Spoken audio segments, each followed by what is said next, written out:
নমস্কার, শুভ সন্ধ্যা।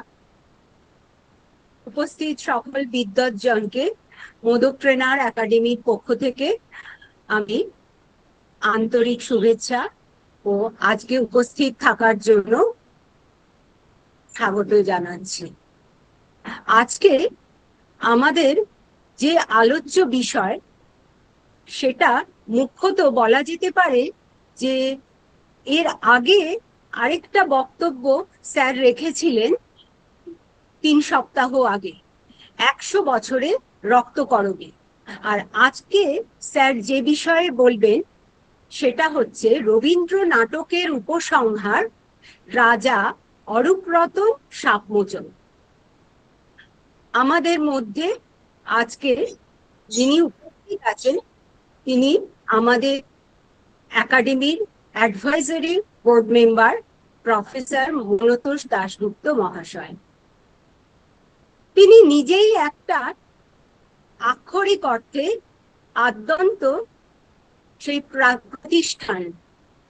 তার প্রত্যেকটা আলোচনায় গবেষণাধর্মী, এবং তিনি বর্তমানে Golpark institute of Ramakrishna mission institute of কালচারে রামকৃষ্ণানন্দ চেয়ার প্রফেসর হিসেবে অনেক ছাত্রছাত্রীকে উচ্চতর গবেষণা কার্যে সহায়তা করছেন, এবং এখনো স্যার একজন নিরলস সেই সারস্বত সাধনা করে চলেছেন। আমি আর বেশি কথা না বাড়িয়ে স্যারকে অনুরোধ জানাবো আজকের বক্তব্য শুরু করার জন্য। স্যার, প্রণাম। উপস্থিত সকলকে নমস্কার, শুভ সন্ধ্যা। আজকের বিষয় ডক্টর গার্গী দে বলেই দিয়েছেন, রবীন্দ্র নাটকের উপসংহার, রাজা, যেটি পরে পরিবর্তিত করেছিলেন তিনি অরূপরতন, এবং যার থেকে নৃত্যনাট্য করেছিলেন সাপমোচন, এদের সাপেক্ষে। তার আগে একটু বলে নেওয়া যাক কেন আমরা এই শব্দবন্ধ ব্যবহার করছি। রবীন্দ্র নাটকের উপসংহার কেন? কোন নাটকে প্রথম পাঠ বা দর্শনের সময় পাঠক বা দর্শকের মনে নাটকটির একটি উপসংহৃত রূপ ভেসে ওঠে। কখনো নাটক সেভাবেই শেষ হয়, কখনো বা পাঠক দর্শককে চমকে দিয়ে ভিন্ন, এমনকি সম্পূর্ণ বিপরীত রূপ নেয়। নাটককারের কাজ হচ্ছে সব ক্ষেত্রেই পাঠক এবং বা দর্শকের কৌতূহল টান টান জাগিয়ে রাখা। সূচনা থেকে উপসংহার পর্যন্ত রবীন্দ্র নাটকের বয়ে চলাও বেশ কৌতূহল উদ্দীপক, এবং তাই আলোচনার বিষয়ও বটে। তাই আমরা এইভাবে বিষয়টিকে উপস্থাপিত করছি। রবীন্দ্র নাটকের উপসংহার, রাজা নাটকের সাপেক্ষে। গুরুদেব রবীন্দ্রনাথ রাজা নাটকটি প্রথম প্রকাশ করেন 6ই জানুয়ারি 1911, 22 পৌষ 1317, আর সেই হিসেবে 2011-তে এর শতবর্ষ পূর্ণ হয়েছে। রাজার রাজা নাটকের আর কি অনন্যতা বহুমুখী, শুধু রবীন্দ্র নাটক হিসেবেই নয়, নাটক হিসেবেও বটে, সাধারণভাবে নাটক হিসেবেও বটে। রবীন্দ্র নাটকের পর্যালোচনা করতে গেলে এই রাজা নাটকটিকে আমরা প্রমাণ বা স্ট্যান্ডার্ড হিসেবে ধরতে পারি। এই বিষয়ে আমরা পরে আবার আসব। এটির উপসংহার মালিনীর মতন উচ্চকিত নয়, শারদোৎসবের মতো অনাবিল আনন্দরসে পূর্ণ নয়, ফাল্গুনির মতো আনন্দে মাতোয়ারা বসন্ত লগ্নে নয়, ডাকঘরের মতো সীমার প্রতিশ্রুতি অসীমের কানে তুলে দেওয়ার মধ্যে নয়, অচল আয়তনের মতন ভাঙনের বুকে নূতন সৃষ্টির সমাবত সমবেত শপথের মধ্যে, বা মুক্তধারার মতো ভৈরবের কাছে আত্মাহুতি দিয়ে সবার মধ্যে নিজেকে বিলিয়ে দেবার মধ্যেও নয়। এর উপসংহার অনেক বেশি স্বাভাবিক এবং দর্শক পাঠকের ধারণার সঙ্গে মিলে যায়। তবে ওই যে বললাম, যেটি একটি প্রমাণ আমরা ধরব, রাজা নাটকটি রবীন্দ্রনাথের রূপক নাটকগুলির অন্যতম। কিন্তু রূপক না ধরলেও ক্ষতি নেই, এটি একটি সাধারণ মানবিক গল্প, এ থেকে অনায়াসে বেরিয়ে আসতে পারে। ওই অন্ধকার ঘরের ব্যাপারটা বাদ দিলে সাধারণ ঘরের মান অভিমানের গল্প অনায়াসে বলা চলে। 1961 খ্রিস্টাব্দে রবীন্দ্রনাথের শতবার্ষিকীতে কলকাতা প্রেসিডেন্সি কলেজে, মানে আজকের প্রেসিডেন্সি বিশ্ববিদ্যালয়ে, রবীন্দ্রনাথের রূপক নাটক শীর্ষক বক্তৃতায় নটসূর্য মহেন্দ্র চৌধুরী যা বলেছিলেন, এটি আমি আগের দিন বলেছি, যে আম অনেকভাবে খাওয়া যায়, কিন্তু নারকল একইভাবে সেই ছুলে ভেঙে তবে খেতে হয়। অর্থাৎ রূপক নাটক, বিশেষ করে রবীন্দ্রনাথের রূপক নাটক, তার রস অনুধাবন করতে গেলে শুধু মন নয়, মস্তিষ্কও একটু দরকার হবে। এই যে মন নয়, ওই কথাটা আবার আমি কেন এখানে তুললাম, এই মন নয় মস্তিষ্ক কথাটা লক্ষণীয়। মস্তিষ্ক ব্যবহার না করলেও কিন্তু রবীন্দ্রনাথের রূপক নাটক একটা কিছু বোঝায়, বা সেই নাটক থেকে একটা কিছু বুঝে নেওয়া যায়। মস্তিষ্ক প্রয়োগ করলে আরো কিছু বুঝতে পারা যায়। অ্যাবস্ট্রাক্ট ড্রামা বা মোহিত চ্যাটার্জির নামকৃত কিমিতিবাদী নাটকের সঙ্গে গুরুদেবের রূপক নাটকের এখানেই বিরাট পার্থক্য।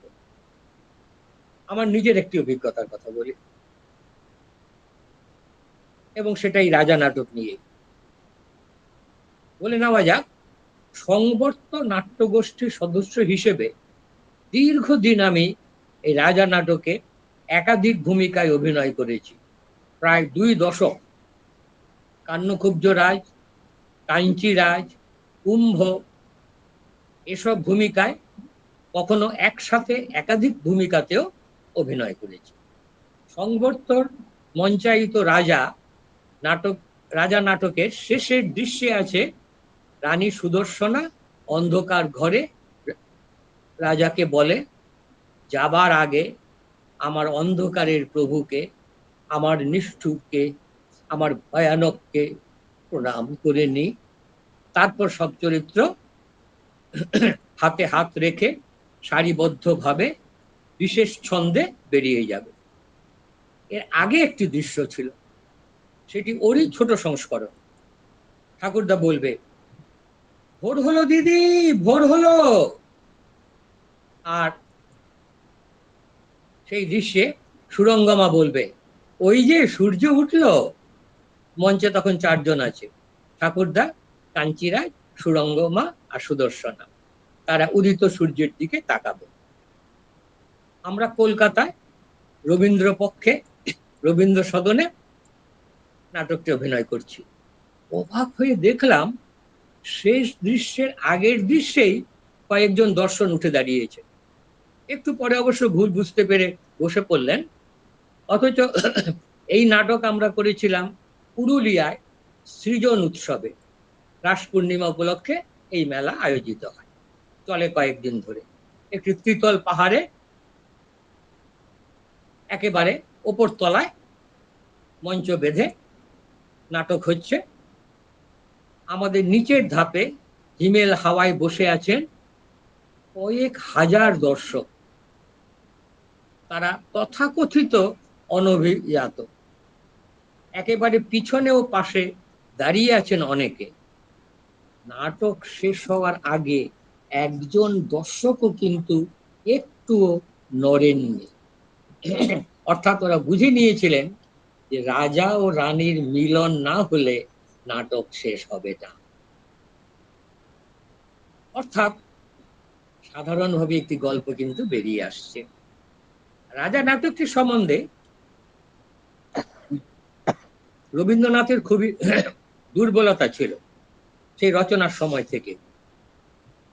খুঁতো সন্তানের প্রতি মায়ের যেমন একটু বেশি মমতা থাকে, ঠিক তেমনি খুঁতো, হ্যাঁ, সৃষ্টিকালে রবীন্দ্রনাথের তাই মনে হয়েছিল লোকে বোধহয় একে নেবে না, তিনি ভেবেছিলেন। সৃষ্টিকালে রবীন্দ্রনাথের তাই মনে হয়েছিল যে একে বোধহয় লোকে নেবে না। প্রথমে কিন্তু ভেবেছিলেন তিনি শারদোৎসবের মতোই কিছু লিখছেন, কারণ শারদোৎসবের অন্তর্নিহিত কাব্য সুষমা ও নাট্য চমৎকারিত্বের উপর তার গর্ব ভরা বিশ্বাস ছিল। আসলে শান্তিনিকেতনে ঋতু উৎসব উদযাপনের জন্য রচিত আর অভিনীত প্রথম নাটকই হচ্ছে শারদোৎসব। প্রথম বর্ষামঙ্গল, যেটি পর্জন্য উৎসব নামে উদযাপিত হয়,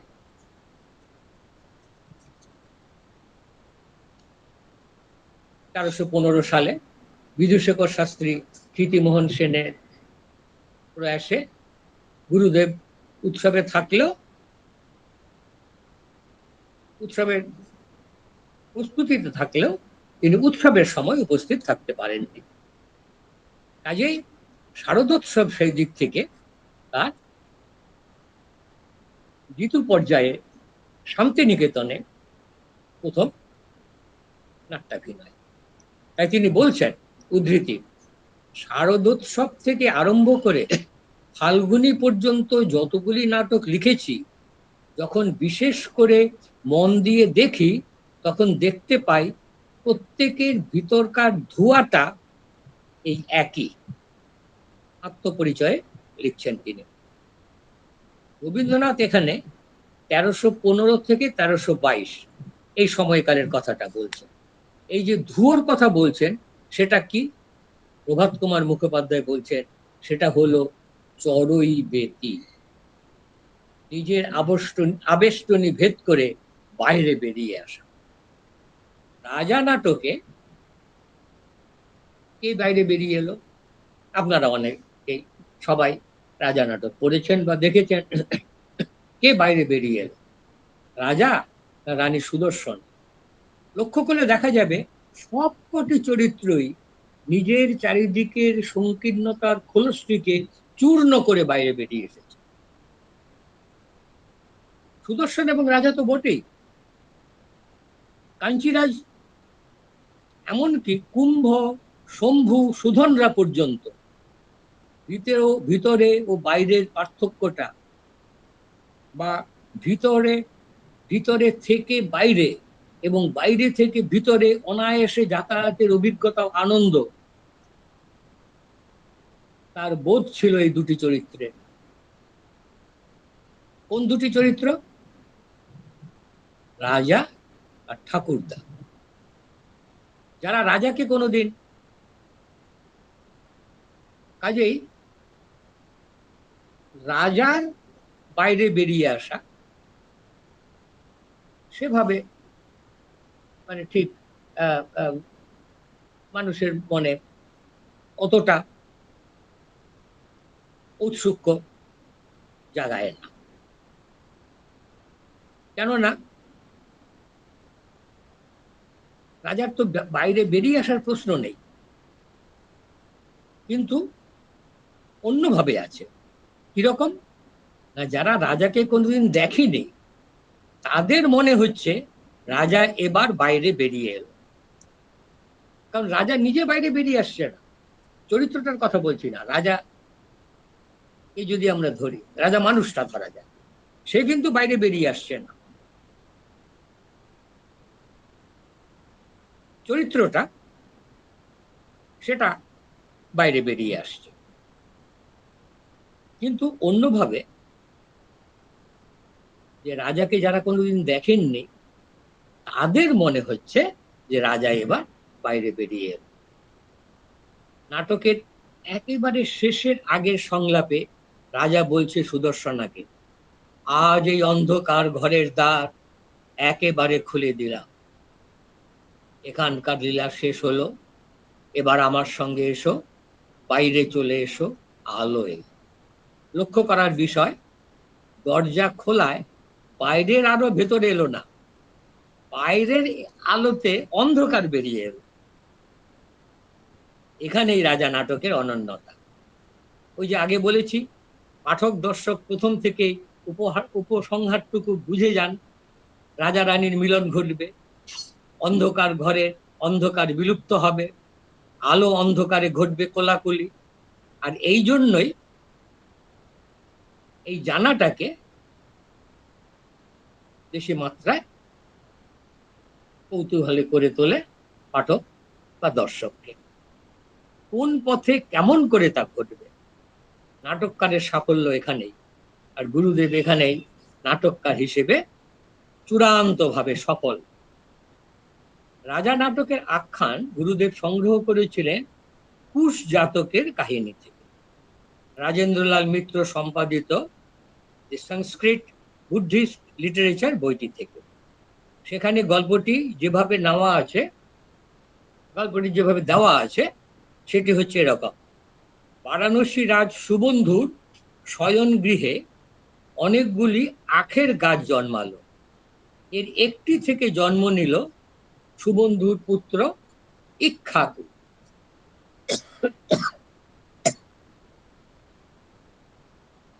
পিতার মৃত্যুর পর সেই হলো রাজা। তার ছিল 500 রানী। পাটরানীর নাম অ্যাবুদা।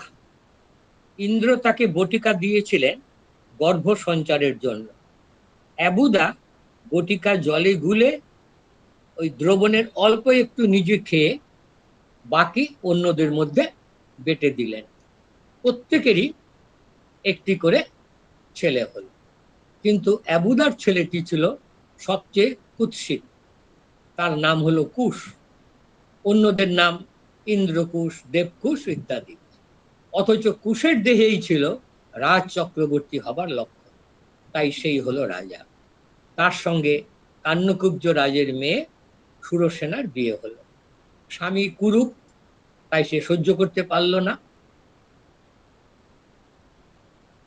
সে পতিগৃহ ত্যাগ করে পিতৃগৃহে চলে গেল। কুশও গেল তার পেছন পেছন। সেখানে নানা গুণপনা দেখিয়ে শ্বশুরের প্রীতিভাজন হয়। তারপরে তার পরামর্শে জ্যোতি রস নামক গ্রহরত্ন ধারণ করে সে সুরূপ হয়।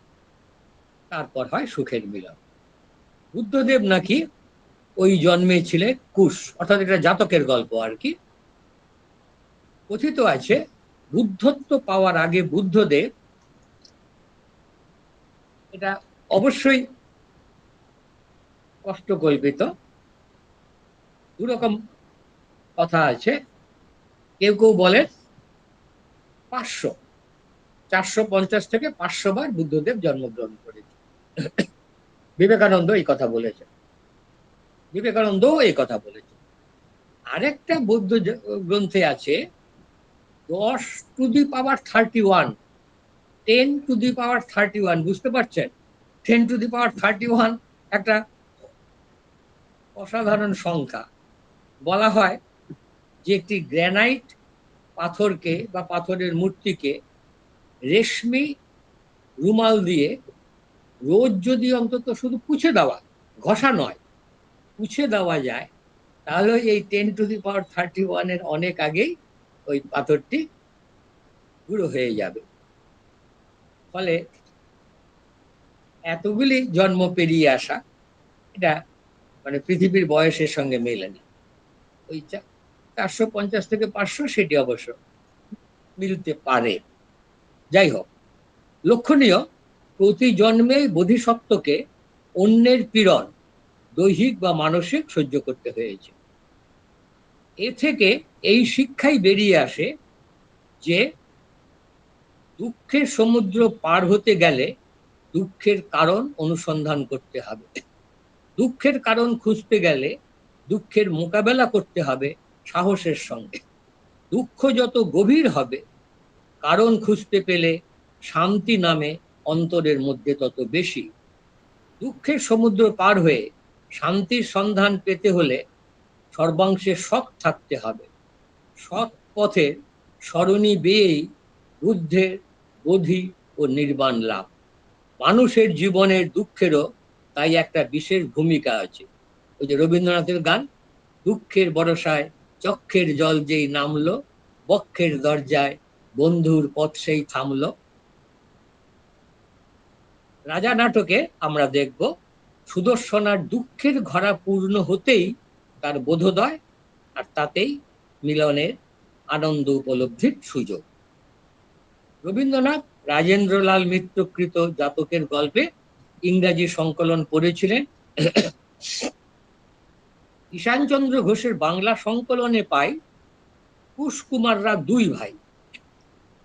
অনুজের নাম জয়ম্পতি।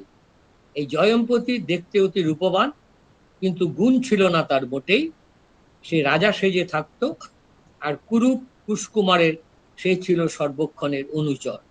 রাজা নাটকে রবীন্দ্রনাথ একেই সুবর্ণের ভূমিকায় এঁকেছেন। এখানে কুশকুমারকে মল্ল দেশের রাজা বলা হয়েছে। রাজধানী কুশবতী, কুশীনগর। কুশকুমারের সাথে বিয়ে হয় মদ্র রাজকন্যা প্রভাবতী। আর ওই যে রাজা নাটকে ঘটানো হয়েছে যে কাঞ্চিরাজ রাজধানী আক্রমণ করার পরিকল্পনা করে, তারপরে সুদর্শনা অভিমান করে কান্যকুব্জে পিতৃগৃহে গেলে কাঞ্চিরাজ কান্যকুব্জ আক্রমণ করে। সঙ্গে ছিল কোশল, বিদর্ভ, কলিঙ্গ।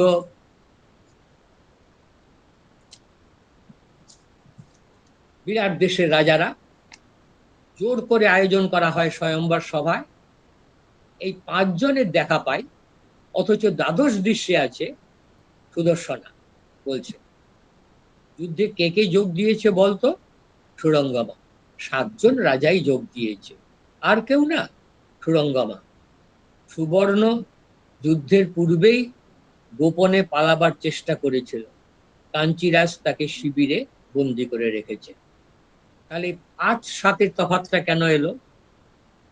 কুশ জাতকে আছে ইন্দ্র 7 জন রাজাকে পাঠিয়েছিলেন কৌশলে কুশকে যুদ্ধে আহ্বান করতে। তারপরে কুশকুমার তাদের পরাজিত করে প্রভাবতীর 7 বোনের সঙ্গে এদের বিয়ে দেয়।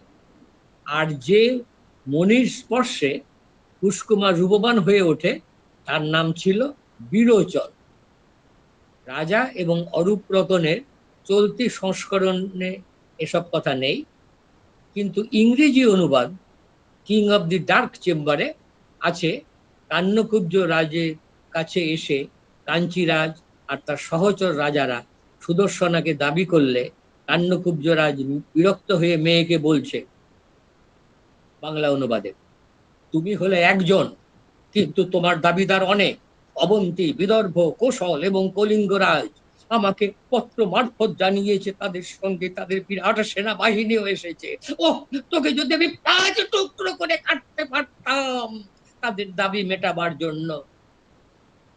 ঈশানচন্দ্রের কাহিনীতে আছে রাজা তার কন্যাকে রেখে বলেছিল কন্যাকে 7 টুকরো করে 7 রাজাকে ভাগ করে দেবে। তাহলে এইরকম কিছু কি বলবো পার্থক্য বা ডিসক্রিপেন্সি আছে কাহিনীতে। আগেই বলা হয়েছে রাজা নাটকটির ওপর রবীন্দ্রনাথের প্রচন্ড রকমের দুর্বলতা ছিল। এই দুর্বলতার পিছনে ছিল একটা প্রচ্ছন্ন গর্ব। এটি প্রকাশ পেয়েছে চারুচন্দ্র বন্দ্যোপাধ্যায়কে লেখা 1910-এর 3রা নভেম্বরের একটি চিঠিতে। এটি পাওয়া যাবে চিঠিপত্রের 14th খণ্ডে, পত্র সংখ্যা 26। বোঝাই যাচ্ছে তখন তিনি রাজা লিখছেন। চিঠিতে আছে উদ্ধৃতি, আমি এখানে একটা লেখাতে হাত দিয়েছি বটে, কিন্তু সেটার উপর তোমাদের চোখ দিলে চলবে না। জিনিসটি ছোট নাটক, শারদোৎসব জাতীয়। আমার বিদ্যালয়ের ছেলেদের অনুরোধে লিখতে বসেছি। জিনিসটা একটু অদ্ভুত রকমের হবে, কেউ বলবে ভালো, কেউ বা বলবে মন্দ, এবং অনেকে হয়তো ভেবেই পাবে না ভালো বলবে কি মন্দ বলবে। মোটের ওপর 12 আনা লোকে বলবে বয়সের সঙ্গে সঙ্গে রবিবাবুর সাহিত্যিক শক্তি হ্রাস হয়েছে। আমি সে কথা অস্বীকার করি না। শক্তির রূপান্তর ঘটে, সেই রূপান্তর ঘটাবার সজীবতা ঈশ্বর যদি শেষ পর্যন্ত আমার ভাগ্যে রক্ষা করেন, তাহলেই শক্তির সার্থকতা। এই জন্যই বলছি যে তার মনে হয়েছিল যে নাটকটা একটু ফুটো। 1910-এর চিঠিটা লেখা হচ্ছে, তার অর্থ গুরুদেবের বয়স তখন 49। এই বয়সে তার সাহিত্যিক শক্তির হ্রাস নিশ্চয়ই পায়নি, তবে শক্তির রূপান্তর ঘটেছে তা কিন্তু তিনি স্বীকার করে নিলেন। এখানে একটু প্রচ্ছন্ন গর্বের আভাস আছে। এই গর্ব পুরাপুরি প্রকাশ পেয়েছে আত্মপরিচয়ে, যেখানে তিনি লিখলেন, উদ্ধৃতি, রাজা নাটকে সুদর্শনা তখন অরূপ রাজাকে দেখতে চাইল, রূপের মোহে মুগ্ধ হয়ে ভুল রাজার গলায় দিল মালা। তারপর সেই ভুলের মধ্য দিয়ে যে অগ্নিদাহ ঘটালে, সেই বিষম যুদ্ধ বাঁধিয়ে দিলে, অন্তরে বাহিরে যে ঘোর অশান্তি জাগিয়ে তুললে, তবেই তো তাকে সত্য মিলনে পৌঁছে দিল প্রলয়ের মধ্য দিয়ে সৃষ্টির পথ। তাই উপনিষদে আছে, তিনি তাপের দ্বারা তপ্ত হয়ে সমস্ত কিছু সৃষ্টি করলেন। আমাদের আত্মা যা সৃষ্টি করেছে তাতে পদে পদে ব্যর্থ, কিন্তু যদি তাকে ব্যর্থই বলি তবে সরি, আমাদের উপনিষদে আছে, তিনি তাপের দ্বারা তপ্ত হয়ে সমস্ত কিছু সৃষ্টি করলেন। আমাদের আত্মায় যা সৃষ্টি হয়েছে তাতে পদে পদে ব্যথা, কিন্তু যদি তাকে ব্যথাই বলি তবে শেষ কথা হলো সেই ব্যথাতেই সৌন্দর্য, তাতেই আনন্দ। আরো লিখলেন, উদ্ধৃতি, যে বোধে আমাদের আত্মা আপনাকে জানে, সে বোধের অভ্যুদয় হয় বিরোধ অতিক্রম করে, আমাদের অভ্যাসের এবং আরামের প্রাচীরকে ভেঙে ফেলে। যে বোধে আমাদের মুক্তি দুঃখের দুর্গম পথ দিয়ে সে তার জয়ভেরি বাজিয়ে আসে, আতঙ্কে সে দিক দিগন্ত কাঁপিয়ে তোলে, তাকে শত্রু বলেই মনে করি, তার সঙ্গে লড়াই করে তবে তাকে স্বীকার করতেই যদি হয়, কিন্তু এটা মনে রাখতে হবে, নায়মাত্মা বলহীনেন লভ্য। এই বোধ এসেছিল পরে, অর্থাৎ যখন রাজা লিখেছিলেন বা সবে শেষ করেছিলেন, তখন তার মনে হচ্ছিল লোকে একে ভালো বলবে না মন্দ, কিন্তু পরে বুঝলেন নিজের শক্তির অবচেতনের বিরাট চিন্তা ও বোধ তাকে দিয়ে এই তথাকথিত খুঁতো নাটকটা লিখিয়ে নিয়েছে। তখন এই নাটক হলো তার গর্বের বস্তু, ভালোবাসার জিনিস। এই যেন সেই সৃষ্টি অপি বিস্মিত, ওই যে চিত্রায় তিনি লিখেছিলেন, এই যে সঙ্গীত কোথা হতে ওঠে, এই যে লাবণ্য কোথা হতে ফুটে, এই যে ক্রন্দন কোথা হতে টুটে, অন্তর বিদারণ। তাহলে প্রথম দিকে নাটকটির উপর শারদোৎসবের মতো আস্থা না থাকায় বারবার তিনি এটাকে সংশোধন করেছেন। প্রথম সংস্করণ বের হবার পরে 1921 সালে এপ্রিলে যে দ্বিতীয় সংস্করণ বেরোয়, তার ভূমিকায় তিনি লিখছেন, প্রথমে খাতায় যেমনটি লেখা হয়েছিল তার কতকটা কাটিয়া ছাটিয়া বদল করিয়া প্রথম সংস্করণে ছাপানো হইয়াছিল। প্রচুর গান ছিল নাটকটির। প্রথম সংস্করণে 22টি গান, দ্বিতীয় সংস্করণে একটি গান বাদ বাদ গেছে, ওই যে আমারে তুমি কিসের ছলে পাঠাবে দূরে, কিন্তু আরো 5টি ঢুকলো, ফলে দাঁড়িয়ে গেল 26টি গান। এই দ্বিতীয় সংস্করণেই নাটকটির প্রচলিত রূপ। এই রূপই আছে পশ্চিমবঙ্গ সরকার প্রকাশিত রচনাবলীর 5ম খণ্ডে, জুলাই 1984-তে যেটি বেরিয়েছিল। আমরা এই নাটকের এই সংস্করণের পার্টি নিয়েছি। বিদেশে রাজা নাটকটি প্রথম অভিনীত হয়েছিল সফলভাবে 1912 খ্রিস্টাব্দের 24 মে, যখন তৃতীয়বারের জন্য তিনি মানে গুরুদেব বিলেত যাত্রা করেন। সেখানে থাকতে তার ডাকঘর ও রাজা দুটি নাটকই তর্জমাও হয়, অভিনয়ও হয়। প্রভাত কুমার মুখোপাধ্যায়ের মতে এই দুটি নাটকই বিশ্ব সাহিত্যে অমর স্থান পেয়েছে।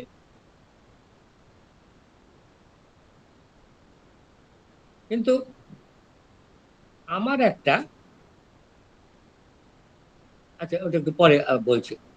দেশে রাজা অভিনয় হয় অবশ্য বছর দুই আগে, অর্থাৎ প্রথম মুদ্রণের 2.5 মাস পরে, 1317 5ই চৈত্র শান্তিনিকেতনে।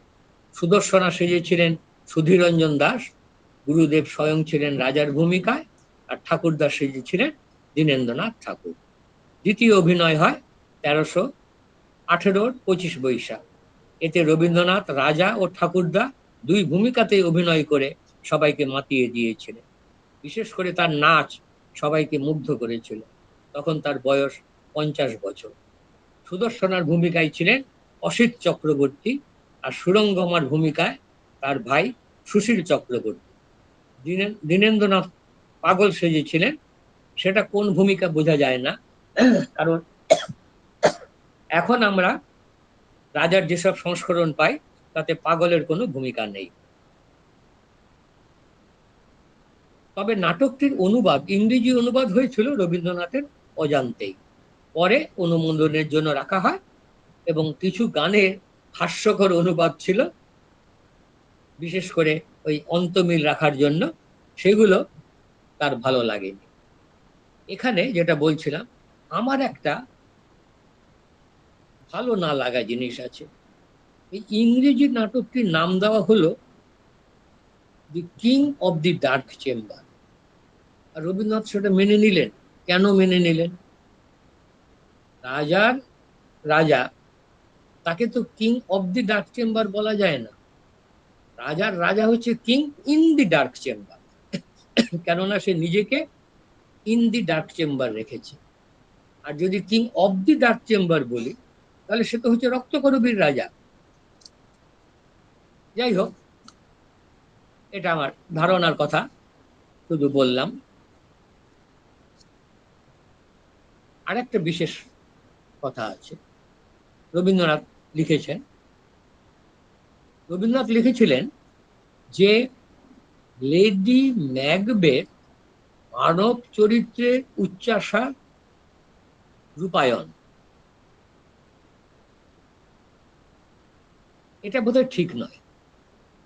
এটা অনস্বীকার্য যে শেক্সপিয়ার তার নাটকগুলিতে মানব চরিত্রে এক একটা প্রবৃত্তির বীজ হিসেবে নিয়েছেন, আর ঘটনা পরম্পরা তাকে ঘিরেই কেলাসিত হয়েছে। ম্যাকবেথে উচ্চাশা, হ্যামলেটে প্রতিশোধ স্পৃহা, অথেলোতে প্রণয়ের ঈর্ষা। ম্যাকবেথের স্ত্রী উচ্চাশার রূপক নয়, উচ্চাশার প্রতীক হচ্ছে ম্যাকবেথ নিজে। লেডি ম্যাকবেথ ম্যাকবেথের উচ্চাশার আগুনে প্রদত্ত একটি বলি মাত্র। সে দেখায় নির্বিচার উচ্চাকাঙ্ক্ষী পরিপার্শ্ব নিয়ে কেমন করে একজন নরকের অন্ধকার দিকে অগ্রসর হয়। কাজে সুদর্শনার সঙ্গে লেডি ম্যাকবেথের তুলনা খাটে না। রবীন্দ্রনাথ এক জায়গাতে এই তুলনাটি করেছেন। সুদর্শনা প্রেমের পরশমণির সন্ধানে ছুটতে ছুটতে ভুল করেও অরুণোদয়ের তীর্থপথে সন্ধান পেয়ে যায়, আর সেই পথের প্রান্তে ইপ্সিতে সন্ধান মেলে। সুন্দরকে খুঁজতে বেরিয়ে সে পেয়ে যায় অনুপমকে।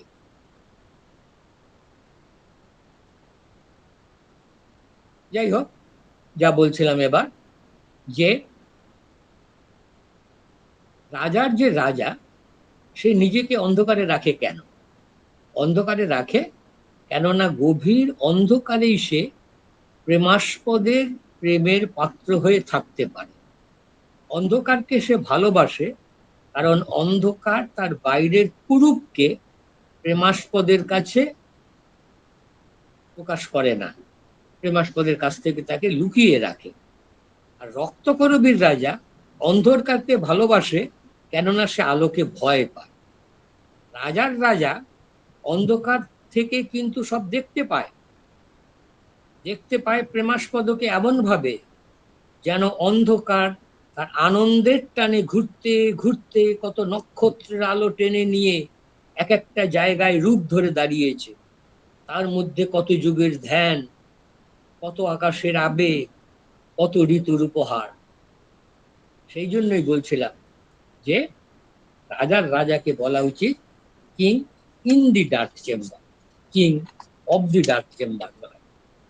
যা হোক, বিদেশে রাজা অভিনীত হওয়ার পর রবীন্দ্রনাথ চাইলেন দেশে আবার অভিনীত হোক, সেটা 1920 সালে। আর এই উপলক্ষে রাজার আত্মপ্রকাশ ঘটল অরূপ রতন নামে। এই রাজা নাটকে অভিনয়যোগ্য সংক্ষিপ্ত রূপ তিনি বলছেন। অভিনয়যোগ্য সংক্ষিপ্ত রূপ বলতে কি বোঝানো হচ্ছে সেটা আমাদের বোঝা একটু মুশকিল, কারণ রাজা তো অভিনয় হয়েছে এবং খুব সার্থকতার সঙ্গে অভিনয় হয়েছে।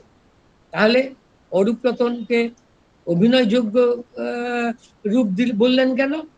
মনে হয় ওই সংক্ষিপ্ত, অভিনয়যোগ্য সংক্ষিপ্তটার উপর জোর দিতে হবে। অরূপ রতন সংক্ষিপ্ততর।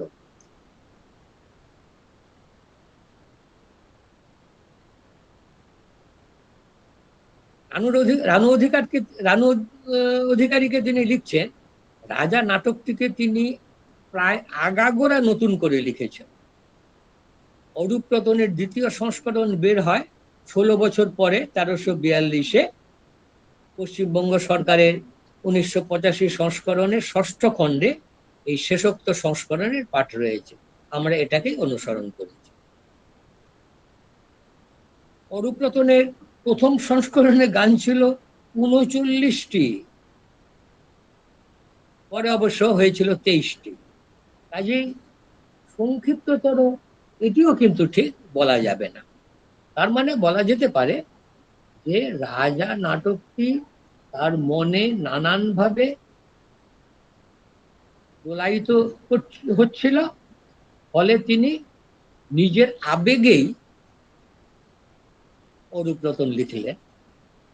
এবং নামে বুঝতে হবে যে আগের নাটকটির নাম রাজা, তার মানে রাজাই প্রধান।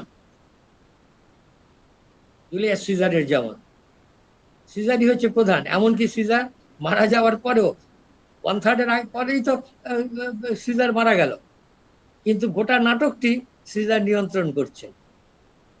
রাজা নাটক রাজা নিয়ন্ত্রণ করছে। যখন রাজা নেই, সুদর্শনা কান্নকুব্জে চলে এসেছে, তখনও কিন্তু রাজা নাটকটিকে নিয়ন্ত্রণ করছে। অরূপ রতন আমি রূপসাগরে ডুব দিয়েছি, অরূপ রতন আশা করে রবীন্দ্রনাথের কথা। তাহলে অরূপ রতন কে খুঁজছে? রানী সুদর্শনা। তার মানে অরূপ রতনে রানী সুদর্শনা গুরুত্ব পেয়ে গেলেন। বক্তব্যের দিক থেকে তো বটেই, সেইখানে হয়তো তার মনে হয়েছিল যে নতুন করে লিখতে হবে, নতুন করে গান ঢোকাতে হবে, সেই জন্য তিনি রাজাকে অরূপ রতনে পরিবর্তিত করলেন।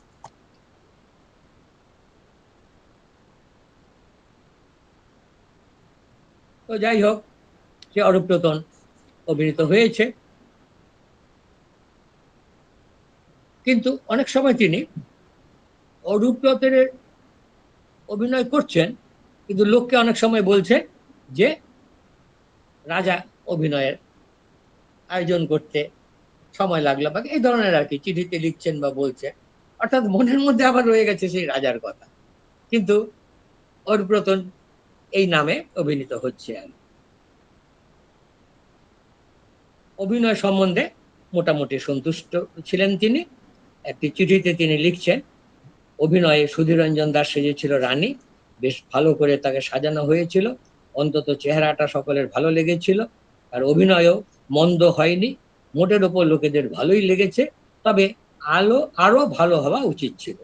এ থেকে বেশ পরিষ্কার যে রাজা নাটকের মূল চরিত্র, ইংরেজিতে যাকে বলে কি রোল বা পিভট, তা হচ্ছে রানী সুদর্শন। যার জন্য ওই অরূপরতন লিখলেন, বা বলা যেতে পারে নামটিকে পরিবর্তন করলেন। এই যে এখানে তিনি বলছেন যে নিজে রাজার অভিনয় করেছেন, সুধীরঞ্জন দাস রানীর অভিনয় করেছেন, বলছে রানী অভিনয় আরো ভালো হওয়া উচিত ছিল। অর্থাৎ রানী যদি ঠিক মতো চরিত্রটি উপস্থাপিত না হয়, তাহলে রাজার বিশেষত্ব প্রকাশিত হবে। এটি হচ্ছে বক্তব্যের দিক থেকে। আর যদি অভিনয়ের দিক থেকে দেখি, তাহলে দেখতে হবে রাজা তো ভেতরে, তাহলে ভেতর থেকে দর্শকের আড়াল থেকে একটি চরিত্রকে উপস্থাপিত করা, তাকে রূপ দেওয়া, জীবন্ত করে তোলা কঠিন। সেটিকে সহজতর করে মঞ্চের উপরে যে সমস্ত অভিনেতা থাকেন তারা, এবং মঞ্চের উপরে ওইদিকে কুম্ভ, শম্ভুসূদন, তারা একটা দিকে, কিন্তু রাজার সঙ্গে যাদের কথাবার্তা চলছে সেগুলি প্রথম দিকে রানী, সুদর্শন আর সুরঙ্গমা দাসী। কাজেই রানীকে যদি সেই মাত্রায় উঠতে না পারা যায়, রানী যদি সেই মাত্রায় উঠতে না পারে, তাহলে রাজা নিজেকে কখনোই সম্পূর্ণরূপে সার্থক করতে পারবেন না অভিনয়। সেই জন্য এই রানীর অভিনয় এত গুরুত্বপূর্ণ, রানী চরিত্রটি এত গুরুত্বপূর্ণ।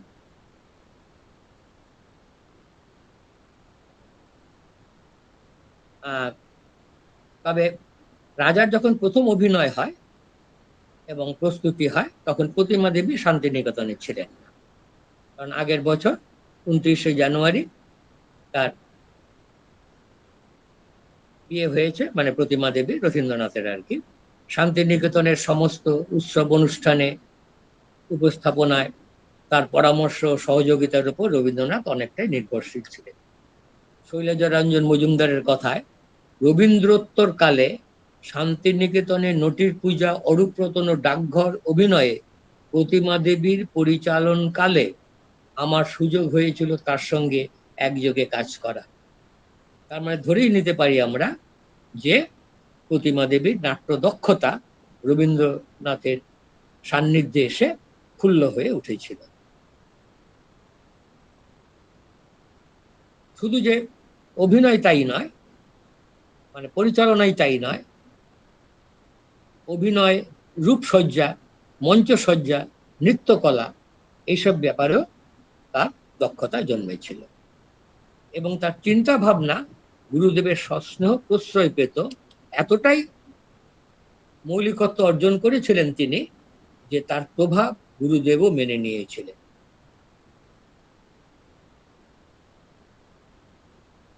শ্রীমতী প্রতিমা দেবী তার নৃত্য গ্রন্থের নৃত্য রস প্রবন্ধে লিখছেন, সাপমোচনের যুগে আমরা চেষ্টা করলুম নাচের মধ্যে বিষয় আনতে। আবার এও লিখেছেন, সব জায়গায় প্রকৃত নৃত্যনাট্যের প্রকৃতি রক্ষা করতে না পারলেও সঙ্গীতে ও মুখ অভিনয় মিলিয়ে জিনিসটি মনোরম হয়েছিল। তাহলে দুটো জিনিস এসে বলল, এক সাপমোচন, আর দুই নৃত্যনাট্য। প্রভাত কুমার মুখোপাধ্যায় লিখছেন, 1932-33 সালে অভিনয়ে একটা নতুন ধারা দেখা গেল। প্রতিমা দেবী এই প্রসঙ্গেই নৃত্যনাট্য কথাটি ব্যবহার করেছিলেন। নৃত্যনাট্যে নাটকই প্রাধান্য পাবে, নৃত্যের আঙ্গিকে নাট্যাংশ ক্ষুণ্ণ হয়ে উঠবে, তবেই তাকে বলবো আমরা নৃত্যনাট্য। আরেকটু খুলে বললে, নৃত্যনাট্যর সমাস বিশ্লেষণ হবে নৃত্য হয়েও নাট্য। অধ্যাপক ভবতোষ দত্ত যখন কোচবিহারের আচার্য ব্রজেন্দ্রনাথ শীল কলেজের অধ্যক্ষ ছিলেন, তখন সেখানে একটি অনুষ্ঠানে বলেছিলেন, নৃত্যনাট্য এমনই এক জিনিস যেখানে নৃত্য কখনোই নাটকের অনুবাদ মনে হবে না। এ কথার মধ্যে প্রতিমা দেবীর কথা প্রতিধ্বনি আমরা শুনতে পাই।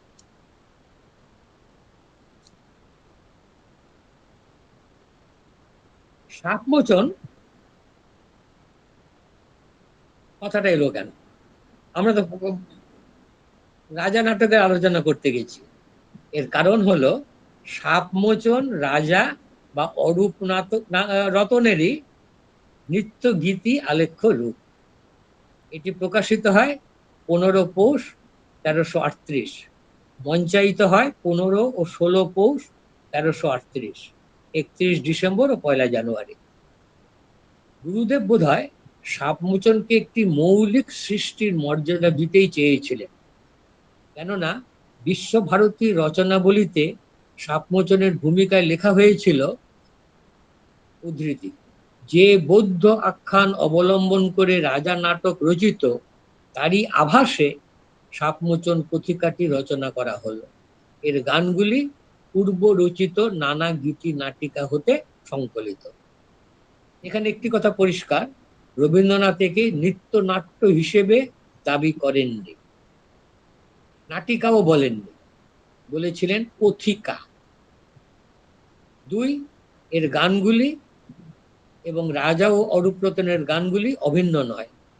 অবশ্য সারা জীবন ধরে, অর্থাৎ যতবারই এই ত্রয়ী অভিনয় বা মঞ্চায়িত হয়েছে, তিনি গানের তালিকায় পরিবর্তন এনেছেন। এটা তো আমরা আগেই বললাম। সাপমোচনের ক্ষেত্রে কথিকা অভিধারও একটা কারণ আছে। প্রথমে এটি কথিকা আকারেই লেখা হয়েছিল, পাঠ করা হবে বলে এটি ছিল টানা গদ্য আকৃতির। পরে পুনশ্চ কাব্যগ্রন্থে কবিতার আকৃতি দিয়ে এটি সন্নিবদ্ধ হয়। জোড়াসাঁকোয় প্রথম অভিনয় হয় 15 পৌষ 1338, তার সঙ্গে এটি মিলে যাচ্ছে রচনার সময়। যে রূপে সাপমোচন এখন আমরা দেখি, তা প্রথম শান্তিনিকেতনে মঞ্চস্থ হয় 15-16 চৈত্র 1339। তারপর তো অনেক জায়গায় অভিনীত হয়েছে, এখনো বহু জায়গায় অভিনীত হয়। তাহলে আমরা দেখলাম রাজা নাটকটি রবীন্দ্রনাথ সৃষ্ট একটি পুষ্প বা পুষ্পপত্র নয়, এটি পুষ্প মঞ্জরি। এর 4টি একক: রাজা, অরূপরতন, সাপমোচন নৃত্যনাট্য, সাপমোচন কথিকা, যেটি পরে কবিতা হয়েছে। শান্তিদেব ঘোষের লেখা থেকে জানা যায়, গুরুদেব সাপমোচন কথিকাটিকে 7 ভাগে ভাগ করেন, প্রতি ভাগে কিছু গান যুক্ত করেছিলেন।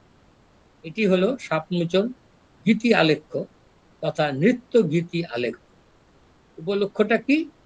রবীন্দ্র জয়ন্তী ছাত্রছাত্রী পরিষদ প্রতিমা দেবীর কাছে এরকম একটি অভিনয় পরিকল্পনা চেয়েছিল, তাই এই প্রয়াস। এবার একটু আমি দেখে নিই, এই যে 3টে রাজা, অরূপরতন, সাপমোচনে পার্থক্য কি?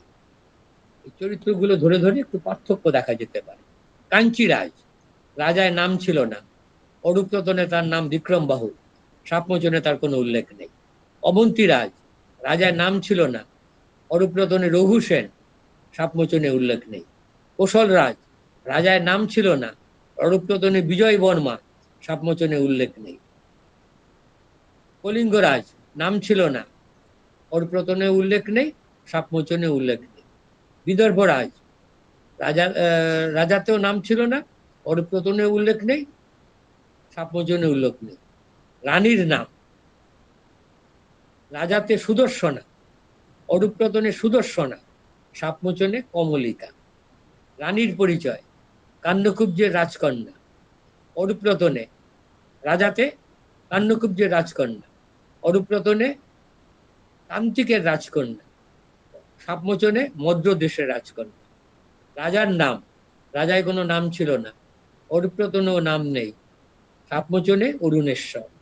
রাজার পরিচয়, রাজাতে রাজা বলেই উল্লিখিত, অরূপরতনে রাজা বললেই উল্লেখিত, কিন্তু সাপমোচনে সে হচ্ছে গান্ধারের রাজা। আরো কিছু পরিবর্তন আছে, তবে সেগুলো তেমন উল্লেখ নয়। যেমন দাসী সুরঙ্গমা রাজায় ও অরূপরতনে এক নামেই আছে, সাপমোচনে ভূমিকাটি অপ্রয়োজনীয়। অরুপ্রদনে দেশি বিদেশি নাগরিক পথিকদের কিছু নাম আছে, কিন্তু রাজাতে সেই হিসেবে কোনো নাম নেই। আরেকটা বিষয় বিশেষভাবে উল্লেখযোগ্য, সেটি হচ্ছে রাজা সব ক্ষেত্রেই কুরু রাজাতে। অরুপ্রতনে এই বিষয়টিতে কাহিনীর একটি বড় দুর্বলতা রয়েছে, এ বিষয়ে আমরা পরে বলছি। তবে সাপমোচনে একটি বিশেষ কৌশলে ঘটনার পেছনে একটি পরাজাগতিক অনুষঙ্গ এনে কাহিনীটিকে বিশ্বাসযোগ্য করে তুলেছিলেন রবীন্দ্রনাথ। রাজা নাটকের ক্ষেত্রে জাতকের কাহিনী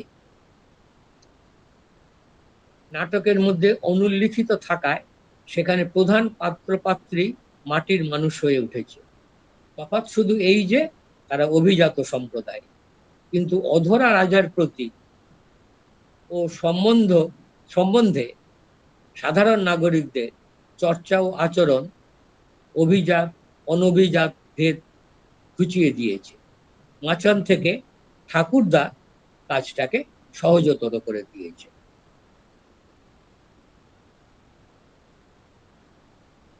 গন্ধর্ব সৌর সেন সাপমোচন নৃত্যনাট্য হওয়ায় এর মধ্যে একটা পরাজাগতিক প্রেক্ষিত যুক্ত হয়ে অন্য মাত্রা এসে গেছে। মধুশ্রী সৌর সেন সুরলোকের প্রেমিক যুগল। রবীন্দ্রনাথের কথায় গন্ধর্ব সৌর সেন পুরসভার গীতনায়কদের অগ্রণী। সেদিন তার প্রেয়সী মধুশ্রী গেছে সুমেরু শিখরে সূর্য প্রদক্ষিণে। সৌর সেনের বিরহী চিত্ত ছিল উৎকণ্ঠিত। অনুধাব অনবধানে তার মৃদঙ্গের তাল কেটে গেল। নৃত্যে উর্বশীর সমে পড়ল বাধা, ইন্দ্রাণীর কপল হতু রাঙা হয়ে। তারপরে অভিশাপ ইত্যাদির ব্যাপার আছে। তখন মধুশ্রী জন্ম নিল মদ্ররাজ করে, নাম হলো কমলিকা। প্রথম রূপে সাপমোচন যা ছিল তা থেকে ঈষৎ পরিবর্তিত হয়ে বর্তমানে প্রাপ্ত সাপমোচন যে আমরা দেখি সেই অবস্থায়, মানে সেই রূপ পাওয়া হয়েছে আর কি। ওইটা ছিল কথিক, আমরা যেটুকু বললাম ওই যে ছিল কথিকার আরম্ভ, এবং সাপমোচনও এইটি ছিল আরম্ভ। নাচের একটা নিজস্ব ভাষা আছে, তাই অন্য ভাষীদের মন জয়ের জন্য নাটক অপেক্ষা নৃত্যনাট্য বেশি উপযোগী। গানের ভাষাটা না বুঝলেও নাচ অনেক সময় বুঝিয়ে দেয়, আর বুঝিয়ে দেয় বলেই সাপমোচনের রূপান্তর দেশে বিদেশে বেশি আদৃত রাজা অরুপ্রতনের চেয়েও। তাই দেখি 1933-এর 25 ডিসেম্বর মানে বম্বে, বর্তমান মুম্বাইয়ে অভিনীত হলো সাপমোচন, দি এক্সেলসিয়ার নামান্তরে। আসলে তখন বিশ্বভারতীর অর্থভাণ্ডার নিঃশেষিত, অর্থ সংগ্রহের জন্য এই সাপমোচন নিয়ে গুরুদেব বেরিয়েছিলেন। পরের বছর বিরাট দল নিয়ে সিংহলে গেলেন, সেখানে সাপমোচন অভিনীত হলো। জুনে ফিরে মাদ্রাজে গেলেন, সেখানে সাপমোচন অভিনীত হলো। সব জায়গাতেই খুব সার্থকতা পেল, এবং সত্যি বলতে কি তিনি প্রচুর অর্থাগম হয়েছিল। এর ফলে তিনি তার অর্থকষ্ট, মানে শান্তিনিকেতনের অর্থ ভাণ্ডার পূর্ণ করতে পেরেছিলেন। শেষ অভিনয় হয় গুরুদেবের জীবৎকালে 1347-এ 7 পৌষ মহাপ্রয়াণে 7 মাস আগে। সেখানে অবশ্য কিছু অংশ বর্জিত হয়েছিল। যাই হোক, এই গেল মোটামুটি তিনটি ইতিহাস বা তিনটি পার্থক্য। নাটকীয়তার দিক থেকে দেখতে গেলে রাজা অন্যান্য রবীন্দ্র নাটকের থেকে শ্রেয়। এতে ঘটনার বৈচিত্র্য অনেক বেশি, তাই রবীন্দ্রনাথের মৃত্যুর পর অনেক নাটক দলই এই অভিনয় করেছে। বাংলা রঙ্গমঞ্চে রবীন্দ্র নাটকের অধিকার প্রতিষ্ঠায় দীর্ঘ সময় লেগেছিল, কথা মনে রেখেই এটি বলা যায়। বহুরূপীর শম্ভু মিত্রের অধিনায়কত্বে রাজা ও ডাকঘর অভিনয় হয়েছে কৃতিত্বের সঙ্গে, চলেছে অনেকদিন। তবে মনে হয় ডাকঘর বেশি জনপ্রিয়তা পেয়েছে। যদিও শাওলি মিত্র লিখেছেন 50-এর দশকে বা 70-এর দশকে বহুরূপী যখন ডাকঘর অভিনয় করে তখন উচ্ছ্বসিত প্রশংসা হয়েছিল ঠিকই, কিন্তু অমল যে মঞ্চের ওপর ক্রমশ মৃত্যুর কোলে ঢলে পড়ছে, এ কোনো কোনো মহলের বিশেষ অপছন্দের কারণ হয়েছিল। রবীন্দ্রনাথ কিন্তু লিখছেন বিপরীত কথা। মঞ্চের ওপর জীবনদীপ ধীরে ধীরে নিভে আসছে। বালক আশামুকুল, মানে শান্তিনিকেতনে ডাকঘর অভিনয়ে যে নাকি অমলের ভূমিকা নিয়েছিল, আশামুকুল যেভাবে ফুটিয়ে তুলেছে সুদীর্ঘ 25 বছর পরে, তখনকার সে দৃশ্য স্মরণ করে পরম পরিতৃপ্তি লাভ করছেন তিনি। নাটকটাই যদি অপছন্দের হবে, তবে পরিতৃপ্তির প্রশ্ন আসে কোত্থেকে? তবে কেউ বলবেন নাটককার, পরিচালক এবং দর্শকের অনুভূতির সঙ্গে সমতা নাও থাকতে পারে। যাই হোক, বহুরূপীর অভিনয় দর্শকদের যদি অপছন্দ তৈরি হয়, তবে বলতেই হবে যে এর মূলে আছে বহুরূপী বিদ্বেষ, যা তখনকার দিনে দুর্লভ ছিল না, আর রবীন্দ্র বিরোধিতা, যা তখনও বিদ্বৎ সমাজে একটা অংশে রয়ে গিয়েছিল। নতুবা মনস্তত্ত্ব বিজ্ঞানের কারণেই দুঃখ মানুষকে টানে, আর প্রতিটি মানুষ মনের কোণে একটি দুঃখ সঙ্গোপনে লালন করে, যাকে আমরা বলতে পারি দুঃখ বিলাস। আর শেলির ওই বহু ব্যবহারেও ক্লিষ্ট ক্লিশে না হয়ে যাওয়া কথাটা, আর সুইটের সংসার those that tell of saddest thought. রাজা হচ্ছে ইচ্ছা পূরণের নাটক। স্বাভাবিকভাবেই রাজার জনপ্রিয়তা বেশি হওয়ার কথা। আগেই বলেছি যে রাজাকে রূপক না ধরলেও ক্ষতি নেই, রস আস্বাদন অনেক সহজ হয়ে যায়। আর নাটকীয়তা আছে বলেই বহুরূপী রাজা আর ডাকঘর অভিনয়ের জন্য বেছে নিয়েছিল। তারপর অনেক দলই নাটক এই রাজা অভিনয় করেছে। কলকাতায় আমাদের সংবর্ত নাট্যদল তো টানা 2 দশকের বেশি এই অভিনয় করেছে, এবং রবীন্দ্রনাথের 150 উপলক্ষে, বর্ষপূর্তি উপলক্ষে ভারতবর্ষে অনেকগুলি মেট্রোপলিটন সিটিতে এই রাজা এবং ঋণ শোধ নিয়ে সংবর্ত গিয়েছিল। আমি নিজেও সেই ক্ষেত্রে অভিনয় করেছি। অনেকেই এই নাটক অভিনয়ের জন্য নিজেদের সুবিধা মতো সম্পাদনা করে নিয়েছে। আমি অন্তত এদের দেশের দোষের কিছু দেখি না, যদিও একটি আলোচনা সভায় বিভাস দার সঙ্গে এই বিষয়ে আমার একটু মতানৈক্য হয়েছিল। তার মতে রবীন্দ্র নাটকে কোন রকম হস্তক্ষেপ করা উচিত নয়, কিন্তু আমি অন্তত মনে করি প্রয়োজনে হস্তক্ষেপ করতে হয়। তা না হলে অভিনেতারও অনেক সময় অসুবিধে হয়।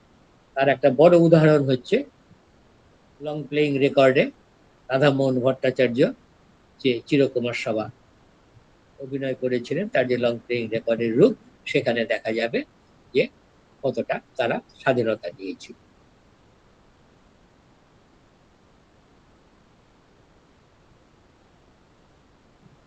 এই যে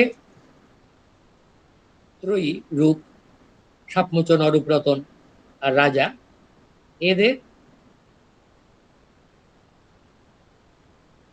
যে সার্থকতা, সেই সার্থকতার ক্ষেত্রে একটা জিনিস লক্ষণীয়, যে উপস্থাপনা করার সময় পরিচালক কিন্তু নাটকের একটি অর্থ, ইন্টারপ্রিটেশন যাকে আমরা বলি, সেইটি ধরে নেন। এইটি সৃষ্টি হয়ে গেলে স্রষ্টার তো সৃষ্টির উপর অধিকার খানিকটা কমে যায়ই। প্রয়োগকর্তা নিজের মতন সেটি ব্যবহার করতেই পারেন, সব সময় তাতে আপত্তি করলে চলে না। কিন্তু সব সময় সেই যে পরিবর্তন, সেটি অনেকের কাজে ভালো নাও লাগতে পারে। তবে বিভিন্ন দল অভিনয় করার সময় রাজাকে বিভিন্নভাবে উপস্থাপিত করেছে, এবং সেই উপস্থাপিত করতে গেলে দেখা যায় যে ভেতরের যে অর্থ, সেই অর্থটিকে ধরে নিয়ে পরিচালক হয়তো ওটি কিন্তু সাধারণভাবে বোঝা যাবে না, আর নাটকটি সেইভাবে প্রায় একই রকম হয়তো রইল, কিন্তু অভিনয়ের মধ্য দিয়ে সেই যে বক্তব্যটি পরিস্ফুট করা হচ্ছে সেইখানে দেখা যাবে পরিচালকের অনেক সময় ভাবনার পার্থক্য প্রকাশ পায়। আমরা বলেছি রাজা নাটক হচ্ছে একটি সৃষ্টি মঞ্জুরি, সেই জন্য তার ইতিহাস এত দীর্ঘ বলতে হবে। এবার আমরা নাটকটার দিকে একটু নজর দিই। রাজার শুরুতেই আছে রাজা অন্ধকার কক্ষে রানী সুদর্শনা ও দাসী সুরঙ্গমা। অন্ধকার ঘরে সুদর্শনার প্রথম সংলাপ, আলো আলো কই, এ ঘরে কি একদিনও আলো জ্বলবে না? লক্ষণীয়, সংলাপের শেষে আছে আবেগ চিহ্ন, অর্থাৎ আলো জ্বলবে না সংলাপের শেষে দাঁড়ি, মানে আবেগ চিহ্ন নেই, প্রশ্নবোধক চিহ্ন তাও নেই। তাহলে যেন একটা চিরন্তন প্রশ্নের মতো দর্শক পাঠকের মনের মর্মস্থলে এসে ঘা দেয়। Just statement. এইখানে তাহলে ওই যেখানে বলছেন যে আরো সুধীর রঞ্জন দাসের অভিনয় আরো ভালো হওয়া উচিত ছিল, এই যে আলো আলো কই, এ ঘরে কি একদিনও আলো জ্বলবে না? সুরঙ্গামাকে বলছে, সুরঙ্গামা রয়েছে, প্রশ্নবোধক চিহ্ন না, আবেগ চিহ্ন না, জাস্ট একটা দাড়ি মাত্র। সুরঙ্গামা বলে, রানীমা, তোমার ঘরে ঘরেই তো আলো জ্বলছে, তার থেকে সরে আসবার জন্য কি একটা ঘর অন্ধকার রাখবে না? সুদর্শনা, কোন অন্ধকার কেন থাকবে? দেখুন, প্রশ্নবোধক চিহ্ন নেই, দাড়ি কিন্তু। সুরঙ্গমা, তাহলে যে আলো চিনবে না, অন্ধকারও চিনবে না। এই দর্শক পাঠক তাহলে বুঝে গেলেন যেটি হচ্ছে চিরন্তন আলো আধারের দ্বন্দ্ব। দ্বন্দ্ব অর্থে বিরোধ, আবার দ্বন্দ্ব অর্থে যুগ্মত্ব। এই জন্যই আমরা বলেছি এটি হচ্ছে রূপক। অরূপরতনে কিন্তু এই অনন্যতাটা ছিল না, সেখানে শুরুটা এরকম। সুরঙ্গমা বলছে, প্রভু একটা কথা আছে নেপথ্যে, রাজাকে রাজাকে দেখা যাচ্ছে না, কি বলো? সুরঙ্গমা বলছে, রাজকন্যা সুদর্শনা যে তোমাকে বরণ করতে চায়, তাকে কি দয়া করবে না? রাজা বলছে নেপথ্য থেকে, সে কি আমায় চেনে? সুরঙ্গমা, না প্রভু, সে তোমাকে চিনতে চায়, তুমি তাকে চিনিয়ে দেবে, নইলে তার সাধ্য কি? নেপথ্যে, অনেক বাধা আছে। সুরঙ্গমা, তাই তো তাকে কৃপা করতে হবে। রাজা নেপথ্য থেকে বলছে, বহু দুঃখে সে আবরণ দূর হয়। এই আমরা প্রথমে বলেছি যে দুঃখের মধ্য দিয়ে গিয়েই দুঃখকে জয় করতে হবে। তারপর সুরঙ্গমা প্রবেশ করে। অরূপ রতনে সুরঙ্গমা সুদর্শনাকে রাজকন্যা বলছে, এটা কিন্তু ঠিক পরিষ্কার বোঝা যাচ্ছে না, কারণ সুদর্শনা তো রাজার রানী, রাজাই তাকে মা ডাকছে সুরঙ্গমা, ফলে সম্পর্ক বুঝতে কোনো অসুবিধা হয়। দেখা যাচ্ছে রাজার প্রথম দৃশ্যেই পাঠক দর্শক অনেক কিছু জেনে যান। রাজার অসাধারণত্ব বুঝে যান, রানীর অসহায়তা বুঝে যান, তার জেদ সংকল্প সবকিছু বুঝে যান। আর বুঝে যান সুরঙ্গমার দুজনের কাছেই আত্মসমর্পণ। সংলাপের মধ্যে ঘটনার আবর্ত এমন ভাবে এসে পড়ে যে দর্শক পাঠক না পান প্রস্তুতি নিতে, না পারেন ভবিষ্যৎ ঠাহর করতে। গোটা নাটক জুড়েই এই অনন্যতা। তাই আমরা বলেছি যে রাজা নাটকের ঘটনায় ওঠা পড়া অনেক বেশি। আর এই জন্যই আমরা রাজা নাটককে বলেছি রবীন্দ্রনাথের স্ট্যান্ডার্ড। আচ্ছা, আমি যে একটা গ্রাফ পাঠিয়েছিলাম, ওটি কি আছে? স্যার, হ্যাঁ আচ্ছা, দাঁড়ান, ওটা কি এখন দেখাতে হবে স্যার, না আপনার বক্তব্যের আচ্ছা, শেষে? আস্তে আস্তে ওটা দেখাবার ব্যবস্থা করুন, আমি বলে যাচ্ছি আর কি।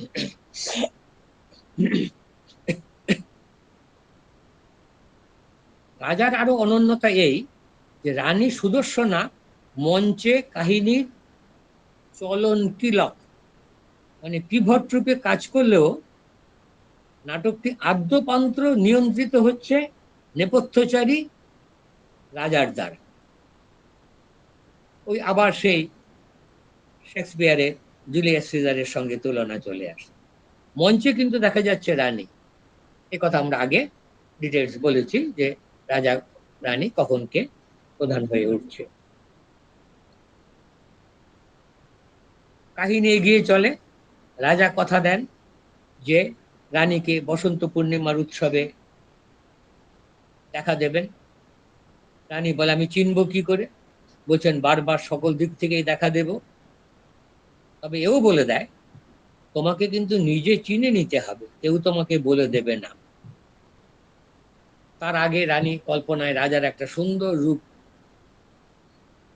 ভেবে নিয়েছে, কিন্তু সংবেদনশীল পাঠক স্মরণ করতে পারেন উপনিষদে ঋষির প্রার্থনা মৃত্যুর মামৃতং গময় তমসোমা জ্যোতির্গময়। দর্শক পাঠক দুভাবে এর অর্থ ভাবতে পারেন। এক, রানী কি তবে চিনে নেবেন রাজাকে? দুই, না অত সহজে চিনলে তো নাটক এগোবে না। তাই দ্বিতীয় সম্ভাবনার সত্যতাই যে ধ্বনিত হয়ে ওঠে সুরঙ্গমার অমোঘ ভবিষ্যৎবাণীর মধ্য দিয়ে, রানী তোমার কৌতূহলকে শেষকালে কেঁদে ফিরে আসতে হবে। মাঝে মাঝে খান্তি আনে নাগরিক পথিক দল। আর আমাদের কুম্ভ, কুম্ভ একটি অসাধারণ চরিত্র। কুম্ভ তার নৃত্যশৈলীতে, হ্যাঁ, রাজার সঙ্গে তার সম্পর্ক, রাজার সঙ্গে নাগরিকদের সম্পর্ক ইত্যাদি অনেক জিনিস বোঝাচ্ছে, আমরা তার ইয়েতে যাচ্ছি না। নকল রাজা সুবর্ণ চোখধা দিয়ে চলে যায়, কিন্তু দেখা যায় যে ঠাকুরদা যা বলে খানিকটা মানে কি বলা যাবে, মানে রেখে ঢেকে বলে বা হেয়ালি করে বলে। রেখে ঢেকে থেকে বলা ভালো, হেয়ালি করে বলে। সত্যি কথা বলছে কিন্তু হেয়ালি করে বলছে। সেই ঠাকুরদা সে হচ্ছে রাজার বন্ধু, অথচ এমন একটা ভাব দেখায় যে সে হচ্ছে রাজার প্রায় ভৃত্য বিশেষ আর কি। এইবার কাঞ্চিরাজের চাতুর্যে একটা বিরাট ষড়যন্ত্র ঘনিয়ে ওঠে। সুবর্ণ তাদের প্রতারিত করতে গিয়ে ব্যর্থ হয়, কিন্তু কাঞ্চিরাজ তাকে আনুগত্য স্বীকার করায়। ষড়যন্ত্রের জালও যে বোনা হচ্ছে সেটাও বোঝা যায়। এইবার নাটক শীর্ষবিন্দুর দিকে এগোচ্ছে। বসন্ত উৎসব শুরু হয়েছে। রানী সুদর্শনা চালাকি করে পরিচারিকা রোহিণীকে দিয়ে পুষ্পের উপহার পাঠায়। সবচেয়ে সুদর্শন যে সুবর্ণ, তাকে উদ্দেশ্য করে ধরে নেয় সেই রাজা। কিন্তু রোহিণী ফিরে এলে প্রমাণিত হয় যে সুদর্শনা ভুল করেছে। তার এই প্রগল্ভতা ও হঠকারিতা অবাঞ্ছিত পরিস্থিতির সৃষ্টি করে। কাঞ্চিরাজ সামাল দিতে গিয়ে আরো সবকিছু যেন গোলমাল করে দেয়। রাজা সব শুনে ব্যাপারটা স্বাভাবিক করতে চাইল। রানী বলল ভয়ানক, সে ভয়ানক, আমার স্মরণ করতেও ভয় হয়, কেননা সে তো মালা অন্যের গলায় দিয়ে দিয়েছে। রাজা বলল আমি তো তোমাকে পূর্বেই বলেছি, যে লোক আগে থেকে প্রস্তুত না হয়েছে সে আমাকে হঠাৎ দেখে সইতে পারে না, আমাকে বিপদ মনে করে আমার কাছ থেকে ঊর্ধ্বশ্বাসে পালাতে চায়, এমন কতবার দেখেছি। সেই জন্যই সে দুঃখ থেকে বাঁচিয়ে ক্রমে তোমাকে পরিচয় দিতে চেয়েছিল। অর্থাৎ এইবার রানী দেখে গেল যে রাজা হচ্ছে পুরু। তখন সে গৃহত্যাগ করলো। এইখানে সে তখন ভাবছে যে রাজা তাকে আটকান, অর্থাৎ সে রেগে গিয়ে বা অভিমান বসে সে গৃহত্যাগ করছে।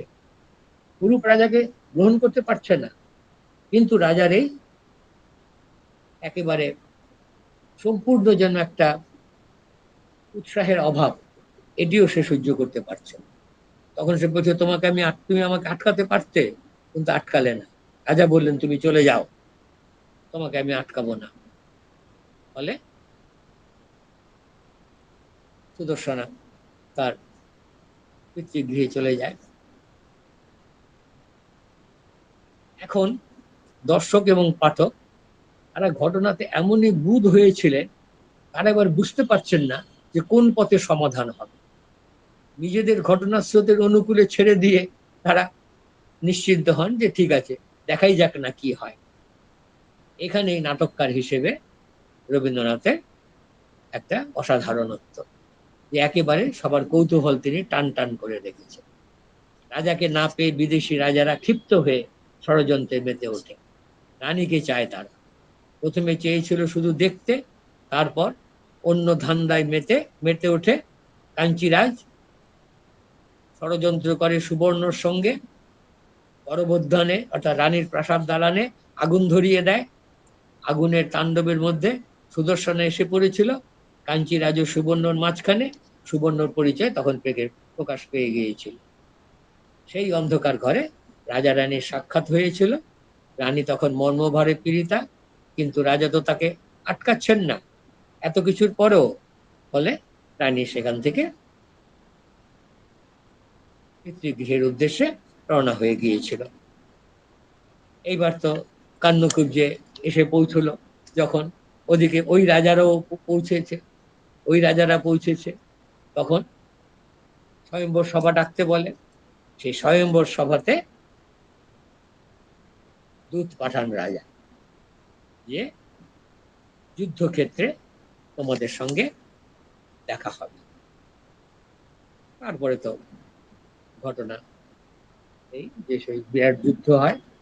সেই যুদ্ধে সাধারণ যে মানুষগুলি শম্ভুসুদন, তারাও রাজার হয়ে যুদ্ধ করতে গিয়ে তারা প্রাণ দিয়ে বসে থাকে। কিন্তু কান্নকুব্জ সবাইকে বন্দি করেন।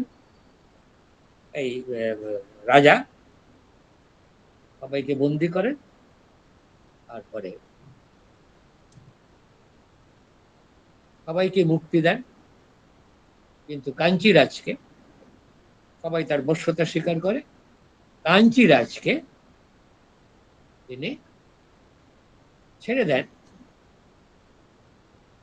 কিন্তু এমন ভাবে তার সঙ্গে ব্যবহার করে যে কাঞ্চিরাজ, কারণ অন্যদের আর তখন আমরা দেখি না। এমন হতে পারে যে তারা হয়তো মানে হত হয়েছে, সেটাও হতে পারে, কিন্তু কাঞ্চিরাজকে আমরা দেখি। কাঞ্চিরাজ তখন তার সমস্ত শত্রুতা ভুলে গিয়ে তার নিজের মুকুট একটি থালায় নিয়ে রাজার উদ্দেশ্যে রাস্তায় ঘুরে বেড়াচ্ছে। এই অবস্থায় রানীর সঙ্গে, ঠাকুরদার সঙ্গে কাঞ্চিরাজের দেখা হয়। এই তারা তিনজনে মিলে তখন রাজার উদ্দেশ্যে যায়। তারপরে রাজা রানীর মিলন ঘটে। এইখানের মধ্য দিয়ে নাটকটি শেষ হয়। আর সাপমোচনে কমলিকাকে মহিষী বলা হয়েছে। সেখানে দেখানো হয়েছে যে রাজা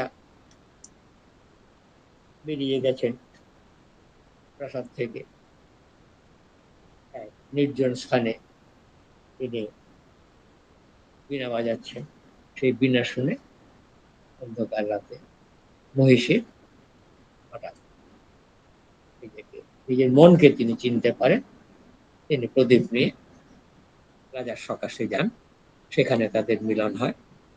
সেটা নৃত্যনাট্যের দিক থেকে সুন্দর হতে পারে, কিন্তু রাজার দিক থেকে রাজার শেষটা হচ্ছে আরো বেশি সুন্দর। যে সেখানে দর্শক প্রবলের প্রত্যাশা সত্ত্বেও রাজার কিন্তু দেখা পাওয়া গেল। এই যে রাজা নাটকে দর্শকরা ভেবেছিলেন যে হয়তো শেষ দৃশ্যে রাজা বেরিয়ে আসবেন, কিন্তু গুরুদেব এখানে রাজাকে দেখাচ্ছেন। রাজার অস্তিত্বের বিরাট প্রভাবটা বুঝতে পারল। অর্থাৎ রানী হাঁটু গেড়ে বসে রাজাকে বলছেন, তুমি শুধু সুন্দর নও, তুমি অনুপম। রাজা কিন্তু অন্ধকার থেকে উত্তর দিচ্ছে। যদিও একটি টিভি সিরিয়ালে সেখানে রাজাকে, সুসজ্জিত রাজাকে বার করে এনে দেখা দিয়েছিল। এই জন্যই বলেছিলাম যে বিভিন্ন সময় বিভিন্ন মানুষ বিভিন্ন রকম ভাবে এইটি অভিনয় করেছে বা ইন্টারপ্রেট করেছে। কাজে একটি প্রশ্ন জাগতে পারে যে এই রাজাটা কে? তিনি নিজে অদৃশ্য থেকে সব দেখেন, বোঝেন। তবে কি গুরুদেব এখানে ঈশ্বরকেই রাজারূপে উপস্থাপিত করছেন? তার কাব্যে গানে গুরুদেব ঈশ্বরকে রাজারূপে উপস্থাপিত করছেন। তার কাব্যে গানে রাজারূপে ঈশ্বর অনেকবার দেখা দিয়েছেন। যেমন ওহে ত্রিভুবন পতি, বুঝি না তোমার পতি, কিছুই অভাব তব নাহি, হৃদয়ে হৃদয়ে তবু, ভিক্ষা মাগি ফির প্রভু, সবার সর্বস্ব ধন চাহি প্রতিনিধিতে। কিংবা দিলাম যা রাজভিকারী রে, স্বর্ণ হয়ে এলো ফিরে, তখন কাঁদি চোখের জলে দুটি নয়ন ভরে, তোমায় কেন দিইনি আমার সকল শূন্য করে, খেয়াতে কৃপন। কিন্তু রাজায় আমরা খুঁজে পাই, বা হয়তো কেউ খুঁজে পাবেন, এক আদর্শ গণতান্ত্রিক ব্যবস্থার আভাস। রাজা সেখানে প্রজাদের সঙ্গে একাত্ম হয়ে গেছেন। সৎ শিক্ষিত প্রজা যদি থাকেন, তবে রাজা না থাকলেও ক্ষতি নেই। প্রজারা নির্বাচিত করে নেবে তাদের রাজা কিংবা তাদের দলপতিকে। প্রজাতন্ত্র তখন নতুন নাম নেবে সাধারণতন্ত্র। সেখানে সবাই গাইবে, যেমন গাইছে রাজার ঠাকুরদা ছেলের দল, আমরা সবাই রাজা, আমাদের এই রাজার রাজত্বে, নইলে মোদের রাজার সনে মিলব কি সব। রাজাই প্রকৃত রাজধর্মের নিদর্শন রয়েছে। এটি রাজধর্মের কথা কৌটিল্য বলেছিলেন তার অর্থশাস্ত্রে। রাজ্ঞ হি ব্রত মুত্থনং যজ্ঞ কারিয়া অনুশাসনম দক্ষিণাবৃত্তি সাম্যং তু দীক্ষা তস্যাভি সেবনম। যজ্ঞ কার্য অনুশাসনেই রাজার ব্রত। এর মধ্য দিয়েই রাজা বিশাল হয়ে ওঠেন। রাজা রাজকোষের অর্থ সাম্য প্রতিষ্ঠার জন্যই নিয়োগ করবেন, এটি হবে তার লক্ষ্য। কাজেই কৌটিল্য আরো বলছেন, আদর্শ রাজা অধ্যাত্ম পথের পথিক হবেন। তার মধ্যে ঋষি সুলভ গুণ ও অভ্যাসের বিকাশ করতে হবে। আমরা রাজাতে ঠিক সেই এক রাজার প্রতিফলন দেখতে পাই।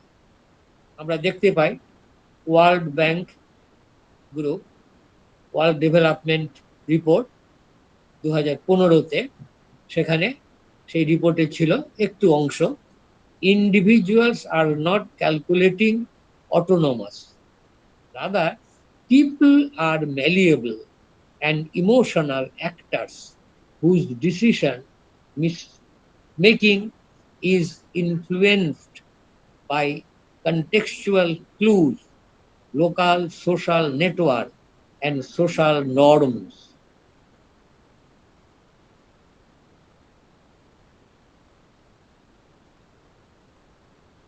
And shared mental modes. All of these play a role in determining what individuals perceive and perceive as desirable, possible, or ever thinkable for their lives. এই রাজাতে ঠিক এই জিনিসটি প্রতিফলন আমরা দেখছি। কিংবা আমরা বলতে পারি যে এই ওয়ার্ল্ড ব্যাংকের রিপোর্ট যেন রাজার বক্তব্যেরই অন্য রূপ। আর এই রাজার রূপ তো কত। সুরঙ্গমা নষ্ট হবার পথে গিয়েছিল, তাকে রাজা ফিরিয়ে আনলেন, তখন তাকে মনে হয়েছিল খুব নিষ্ঠুর। সুরঙ্গমা বলছে যে তখন মনে হয়েছিল তিনি নিষ্ঠুর, কিন্তু যখন সে নিঃশর্ত আত্মসমর্পণ করলো, তখন রাজার বন্ধুত্ব পেয়ে সে খুশি। শুধু খুশি নয়, এই বন্ধুত্ব তখন তার অহংকার। আবার ঠাকুরদা বলছেন যে বন্ধুকে কি কখনো কেউ পুরস্কার দেয়? অর্থাৎ তিনি রাজার থেকে কোনো পুরস্কার আশা করছেন না। তার 5টি ছেলে মারা গেছে, সেই দুঃখ বুকে চেপে সে আনন্দে মেতে আসবে রয়েছে। কাজেই ঠাকুরদার মধ্য দিয়ে দেখা গেল জীবনের চেয়ে, মৃত্যুর চেয়ে জীবনের দাম বেশি। এমন যে রাজা, সেই রাজাকেই গুরুদেব চেয়ে এসেছে। তাই তিনি গেয়েছেন, শুধু তোমার বাণী নয় গো হে বন্ধু হে প্রিয়, মাঝে মাঝে প্রাণে তোমার পরস্কার। এই স্পর্শটুকু পাওয়ার জন্যই সবার সাধনা। এই সাধনার পথ বড় কঠিন। ঠাকুরদা বিনম্র ধৈর্যে সে পথ অতিক্রম করেছে, তাই সে আরাধ্যকে পেয়ে গিয়েছে। আর পেয়ে গিয়েছে বলে সে অমন অক্ষোভ্য।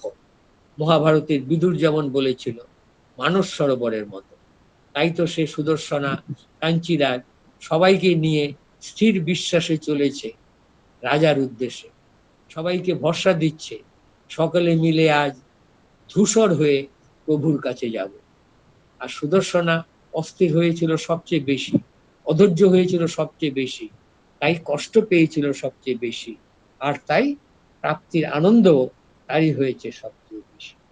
তাহলে এই যে দুঃখের মধ্য দিয়ে চরমকে পরমকে পাওয়া, চরম দুঃখের মধ্য দিয়ে পরমকে পাওয়া, সেই পাওয়ার যে আনন্দ, সেইটি অরূপ রতনে নামের মধ্যে রয়েছে।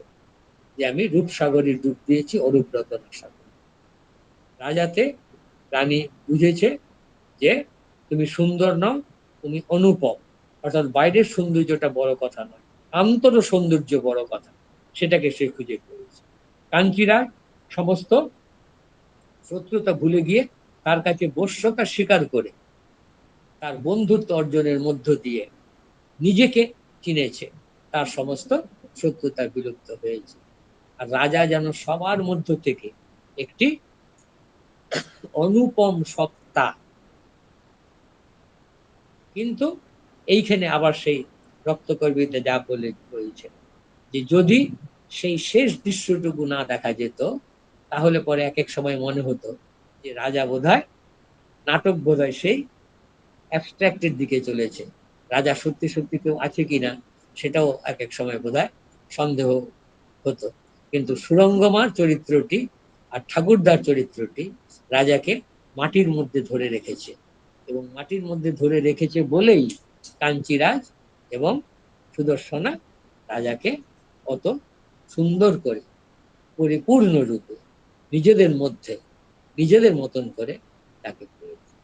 এখানেই হচ্ছে রাজা।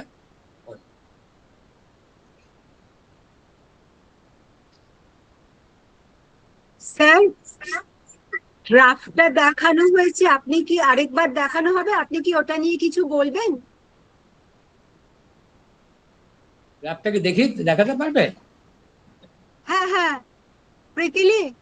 এই যে গ্রাফটার মধ্যে আমরা দেখাতে চেয়েছি যে রাজা নাটকটার যে শীর্ষবিন্দু, অর্থাৎ যেটাকে আমরা ক্লাইম্যাক্স বলি আর কি, যে এই ক্লাইম্যাক্স এখানে আমরা যেটা দেখাচ্ছি, এখানে দেখা যাবে যে কালো দাগটা হচ্ছে রাজা, লাল যেটা সেটা হচ্ছে প্রায়শ্চিত্ত, যেটা নাকি ভাঙা দাগ সেটা হচ্ছে ঋণ শোধ, আর যেটা ডট ডট সেটা হচ্ছে মালিনী।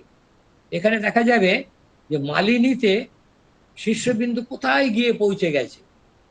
ওই যে একজন বলেছিলেন না, যখন নাকি নাটকটা পাঠ করেছিলেন তিনি বাইরে, তখন একজন বলেছিলেন যে আপনি গ্রিক নাটক করেছেন, এটা একবারে গ্রিক নাটকের মতন শেষ। অর্থাৎ উপসংহারটা গ্রিক নাটক। গ্রিক নাটক সবসময় একটা মানে কি বলবো, সাংঘাতিক একটা উপসংহারের মধ্য দিয়ে পৌঁছয়। সেই জন্য দেখবেন যে মালিনী কোথায় উঠেছে। অন্যদিকে রাজা, রাজা নাটকটিতে আমরা দেখতে পাচ্ছি যে সেইটি এক একটা দৃশ্যে সে শীর্ষবিন্দুতে পৌঁছচ্ছে। আবার সঙ্গে সঙ্গে পরের দৃশ্যে সে নেমে আসছে। এই যে ঊর্ধ্ব গমন এবং নিচে নামা, এটি হচ্ছে এই ঘটনার যে পরিক্রমা, এটি বোঝানো হচ্ছে আর কি, যে কত রকম রবীন্দ্র নাটকে প্রত্যেকটি অংশে এরকম ভাবে, অর্থাৎ নাটক ক্লাইম্যাক্সের দিকে শুধু যে যাবে তা নয়, প্রত্যেকটি অংশে ভেঙে ভেঙে দেখুন আমরা এখানে ক্লাইম্যাক্স, হ্যাঁ, এবং ঊর্ধ্বচলন এবং নিম্নগমন, ঊর্ধ্বচলন এবং নিম্নগমন দেখাচ্ছে। সেই ক্ষেত্রে যেহেতু ঋণ শোধ সেটি হচ্ছে একটি কবিতার মতন, ঋণ শোধ হচ্ছে যেন একটি গীতি কবিতা, সেই জন্য দেখবেন ঋণ শোধ অনেকটাই হচ্ছে ফ্ল্যাট। ঋণ শোধ দেখবেন, ঋণ শোধ হচ্ছে অনেকটাই ফ্ল্যাট, শুধু একেবারে শেষ অংশে গিয়ে একেবারে কোথায় উঠে গেল, মানে প্রথম দিকে অত বোঝাই যাচ্ছে না, অনেকটা মজা খেয়াল, হ্যাঁ, কিন্তু একেবারে শেষে বোঝা গেল যে যখন নাকি রাজা নিজেকে প্রকাশ পেল, ইয়ে করলো। কিন্তু এইখানেই হচ্ছে রাজা নাটক, এই ঋণ শোধের বৈশিষ্ট্য। দর্শকরা কিন্তু আগে তো জেনে গেছে যে ওই ছদ্মবেশী হচ্ছে রাজা, কিন্তু সেই উৎসুকটাকে ধরে রেখে তিনি ক্লাইম্যাক্সটাকে কোথায় পৌঁছে দিয়েছেন। কিন্তু সেই ক্ষেত্রে দেখুন যে রাজা ততটা ক্লাইম্যাক্সে কিন্তু পৌঁছয়নি। কেন পৌঁছয়নি? না, তার উপসংহার আমরা ধরে ফেলেছি যে রাজা প্রতি রানী রাজার প্রতি যতই বিতৃষ্ণ হোক না কেন, তাদের মধ্যে যতই সাময়িক ভুল বোঝাবুঝি হোক না কেন, রাজা রানীর মিলন না হলে নাটক শেষ হবে না। কাজে এই উপসংহারটুকু আমরা জেনেই গিয়েছিলাম, এবার শুধু অপেক্ষা করছিলাম কিভাবে হবে কিভাবে হবে। এক একটা ঘটনা উঠছে, তখন আমরা যেন একটু চমকে উঠছি যে এটা কি হলো, রানী আবার স্বয়ম্বর হতে চলেছে। সেই জন্য দেখুন মাঝখানে আমরা দেখিয়েছি যে এই যে কিছু কিছু, হ্যাঁ, ক্লাইম্যাক্স ইয়েতে রয়েছে, কিন্তু একদম শেষে যে জিনিসটা আমরা দেখতে পাচ্ছি সেখানে কিন্তু সাধারণভাবে ওই যে ক্লাইম্যাক্সের ওই চূড়ান্ত, সেইখানে আমরা দেখতে পাচ্ছি যে একটা শীর্ষ বিন্দু মাত্র। অন্যগুলোতে যেমন একটা ওয়েভের মতন রয়েছে, কিন্তু এইখানে এই যে এইটি, এটি অনেক নেমে গিয়ে একদম উঠে যেখানে গেল, জাস্ট একটি শীর্ষ বিন্দু, ক্লাইম্যাক্সটি সেখানে একেবারে শীর্ষ বিন্দুতে পৌঁছল। It is not a wave, এটা তরঙ্গের মতন নয়, এটা একেবারে শীর্ষ মতন। অর্থাৎ রাজা রানীর মিলন হলো কিরকম ভাবে, রাজা রানীকে বুঝলেন, ওই বোঝার মধ্য দিয়ে তুমি সুন্দর নয়, তুমি অনুপম। এইভাবে আমরা দেখিয়েছি যে অন্য যে ক্লাইম্যাক্স গুলো, চারটে নাটক আমরা নিয়েছি, চারটে নাটকের ক্লাইম্যাক্স গুলো কিভাবে হচ্ছে, এক একটা নাটক, ওই নাটক ওইভাবে আমার আর ব্যাখ্যা করার সময় নেই। দেখুন কোথায় কোথায়, যেমন শারদোৎসবে, হ্যাঁ, নাটক প্রথম দিকে অনেক বেশি, হ্যাঁ, ক্লাইম্যাক্স আমরা দেখতে পাচ্ছি। ক্লাইম্যাক্স হচ্ছে নামছে নামছে উঠছে, নামছে উঠছে, তারপর অনেকাংশে ফ্ল্যাট হয়ে, তারপর আবার এক জায়গাতে নামলো দেখলাম, তারপরে ফ্ল্যাট হতে হতে হতে একেবারে শেষে গিয়ে উপরে উঠে গেল। কিন্তু রাজা কিন্তু আগাগোড়াই একটি মোটামুটি উচ্চাবচতা রক্ষা করতে করতে করতে করতে শেষে গিয়ে এটি শীর্ষ বিন্দুতে পৌঁছল। সেই জন্য হচ্ছে যে আমরা এই নাটকটিকে, রাজা নাটকটিকে আমরা রবীন্দ্রনাথের নাটকের স্ট্যান্ডার্ড ধরেছি।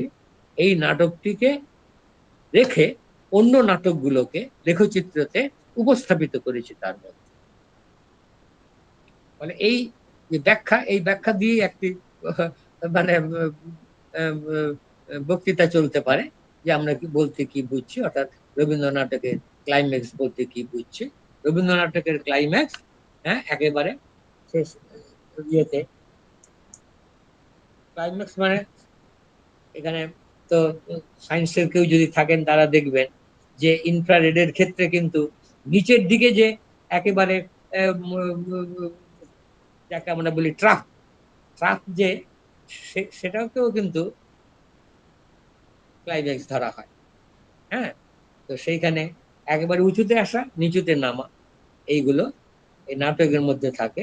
এবং এখানে রাজাতে আমরা এই নাটকের উচ্চাবচতা দেখিয়েছি, অন্য নাটককে আমরা এর উপরে উপস্থাপিত করে রবীন্দ্র নাটকের ক্লাইম্যাক্স কিভাবে মানে কি বলা যাবে অ্যাটেন্ড হচ্ছে সেটি আমরা দেখাচ্ছি। এবং মাঝখানে ঘটনার যে প্রবাহ আপনি দেখুন অন্য ক্ষেত্রে এইখানে উঁচু নিচু সংখ্যা রাজাতে বেশি, ফলে রাজা হচ্ছে কাহিনী হিসেবে নাটক হিসেবে একটি রবীন্দ্রনাথ নাটকের স্ট্যান্ডার্ড ধরেছি, আমরা যাকে বলি আমরা প্রমাণ প্রমাণ ধরেছি, এবং অন্য নাটকগুলোকে রাজার উপরে ফেলে রাজার সাপেক্ষে আমরা আলোচনা করতে পারি। এইটি আমি দেখিয়েছি এই লেখচিত্র।